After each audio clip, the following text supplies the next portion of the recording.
everyone. Welcome to MJS Coaching Football. Thanks for watching my channel. I really appreciate it. Coach Sullivan here. I'm new offensive coordinator at Fitchburg State University. So what I want to talk to you about today is our triple option inside veer that we call 12-13, but a situation where it's going to necessitate us to crack load block the perimeter. Okay? So, excuse me. Specifically, inside veer, crack load versus a 3-4 double eagle look too high. Okay, it's going to necessitate, like I said, a crack load on the perimeter. Alrighty, so over here I'll go through the key terms, and then here I'll diagram it for you to help better bring it to life. Okay, I mean, obviously nothing better than film, but at this point we haven't started spring ball yet. I don't have any film to share, but when I do, I will share it with you. So the first thing is what we call a 12-13 veer. That's our inside. Okay, the one simply means there's a B-back read. Okay, and we typically determine direction on the line of scrimmage unless we know for sure that we're going to be able to go right or left. Okay, so how we do that, number 2, in the middle of the field, pre-snap. Quarterback's taught how to identify first total numbers. So he looks in front of him first. He sees he's got a half defender, zero technique nose. With too high, he knows he's got 5.5, equal numbers. So for us, because now you got 5.5, right?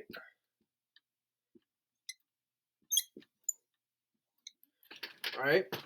Middle of the field, the angles are the same as he looks at it, so we go to the right. Okay? So in this case, it's going to be 12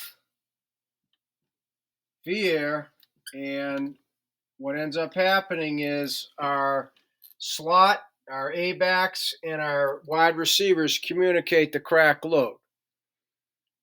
Okay, they communicate that with each other. I'm not going to give any codes or hand signals, but they communicate. They're taught to do that. We practice that, right? So now we know we're going to the right. Why are we doing this, right? What necessitates that we need to use crack load on the perimeter? Right? Why can't we just arc block it? Because the crease, right? The crease for us is inside leg of the tackle. So we're talking about, right, from there to there. Anybody inside of that, it's for the offensive line, right? So we got 5 defenders. So that's the crease. There's 5 inside. We have double eagle means we got 5 defenders in there. Okay? And so when you have 2-3 techniques, this is a B gap, B track play. We got to get some movement. Now, if we have, all conference guards and they can handle it on their own, awesome, right? Solo reach block.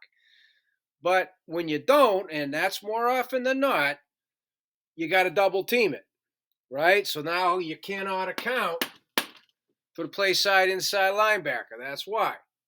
So our rule is simple. That's when, the slot back communicates with a wide receiver. We got to load it, which means you got to crack it, right? Because we got 1, 2, 3. And we're going to pitch off at 2, right? We read 1, we read 2. So, the assignments now, the play side tackle, play side guard are going to George it, which is a double team. George the 3 tech. The center's going to single breach the nose. The backside tackle and guard are going to scoop the 3, and I'll diagram all this for you shortly. The play side A, the H, he is going to load block the inside linebacker. We'll show you that. So he is going to help the offensive line. The play side wide receiver, the Z, therefore, is going to block the support. Number 3, right? The guy that's supposed to get pitch. And we'll pitch off the corner, who's number 2. Right? Pitch off at 2. Handoff key, pitch key. The 2 guys we don't block. Right? So now, over here, everything stays the same. Pitch back goes into his tail motion. B back heads to the outside leg of the guard. Okay. The tackle will not widen the 4 feet because then it's a little more difficult to George block the 3 technique. Okay, and what we found is the defenders, they're worried about so many different things. They don't necessarily recognize this and this in a split. You know what I mean? So I'll start on the back side and work my way front side. Okay? The X is still going to flash and then work across field, right? Try and cut off that near safety. So remember, flash, pivot, flash your numbers. The quarterback throws it, catch it, and go. If not, you'll see it right away. You're gone, right? Backside here, they're going to scoop, and what we're really doing is we're just staying lateral. We're not necessarily expecting them to climb to the second level. He shouldn't be a factor in the inside veer away from him. Right? He better not be. Okay? So now here, you got the solo reach block. He's got to be able to make that. Here is the key, right? Get hip to hip. We got to get some kind of movement. Because B back, his eyes go from here to here. And it would be nice if he can get vertical. Okay? Now, here's the handoff key, right? Here's the H-back. He's supposed to take the easiest release. What we found is when a team's in this type of defense, he tends to be on the hot side. Right? He tends to be the guy that's going to close it down.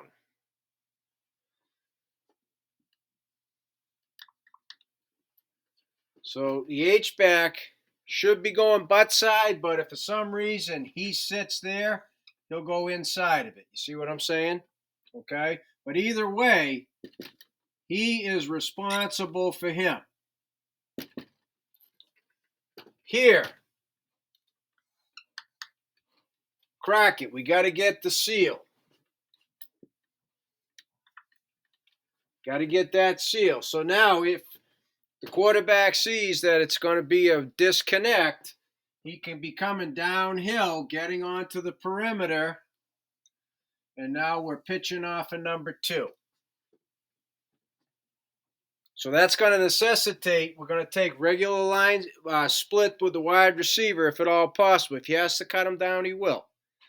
But then that also brings the corner in, but that's okay. If it's a situation where ball's in the hash, we're going to bring it in anyway. So then as you read the corner and it's a pitch, he gets to the sideline, butt side of the corner, right? You follow what I'm saying? So that's the deal, and then we'll make the cornerback have to play some run support football, which in Division III college, they're not necessarily. That's not why they're playing the corner. Right? That's why the safeties for us will be the number 3 more often than not. Okay, in a too high look. So that's why when you get a double eagle in the 3-4, you got 5 inside the creases. That's why it necessitates the A block's got to help the offensive line for that reason. Okay? So as I said at the beginning, thank you for watching my channel. I really do appreciate it. To subscribers and non-subscribers alike, please, please, please. Reach out to me at CoachMJSullivan at gmail.com if you have any questions.